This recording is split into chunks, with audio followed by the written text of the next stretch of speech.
Chapter 17. The First Creator.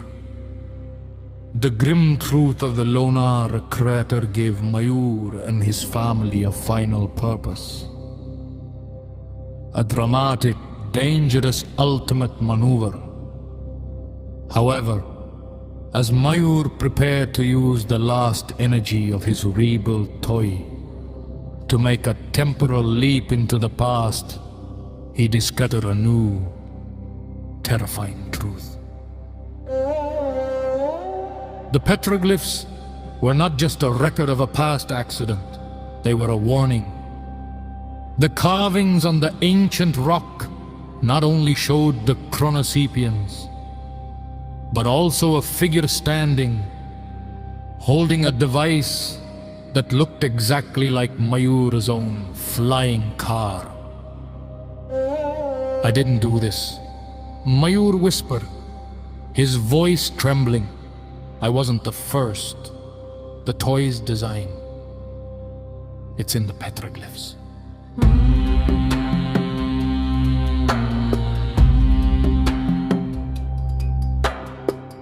Mananmai, her eyes widening with realization, looked at the scanner. "It makes sense.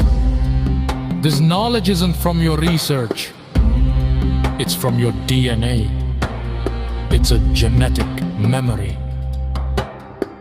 Mayur's ancestor, a skilled artisan from the Konkan region, had discovered the principle of space-time reduction centuries ago, using an intuitive art form. He had created the device, not for a toy, but to honor the gods of the universe in his hands. The Tandava was not a destructive force, but a beautiful, rhythm dance.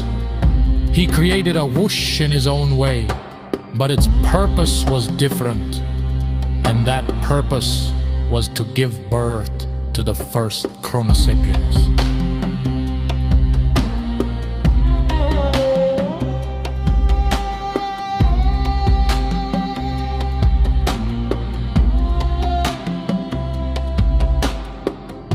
The petroglyphs showed the ancestor activating the device, and from the dust of the Lonar Crater, the pit of the moon's tears, the first silicon beings were born. The ancient art and genetic memory of the ancestor, which led Mayur to build the toy, became the very cause of the entire catastrophe. The art of the toy, a biological time bomb, waiting for generations, awaiting the right moment. Avani, with a new, powerful determination on her face, looked at her father. This wasn't an accident. Papa, this was destiny.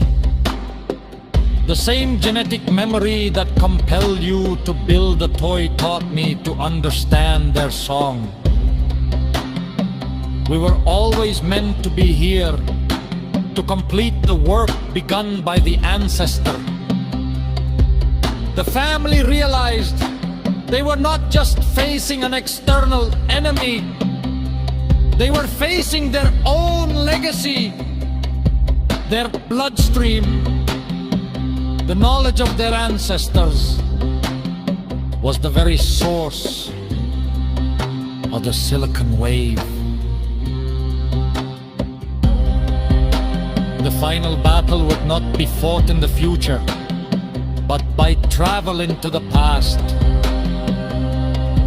They had to reach the moment of their family's greatest achievement and most serious mistake. They had to travel to ancient Ratnagiri, to the moment when the first whoosh toy was created, and stop their ancestor from giving birth to the chronosepiens.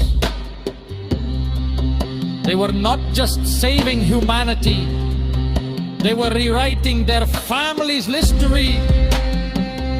The clock was not running forward, but backward to that moment in the past where their future was hidden. Mayur prepared the toy's mechanism. Avani added the rhythm from her guitar, and Brunmi administered the biological energy. All components came together for a final mission. Their steps moved towards the Lonar Crater, where the first creator was about to give birth to the Chronosapiens. Now, every moment was crucial. Every breath, every step depended on the reverse rhythm of time and the power of genetic memory. Chapter 18. The Inevitable Paradox. Coming soon. Comment, like, and subscribe.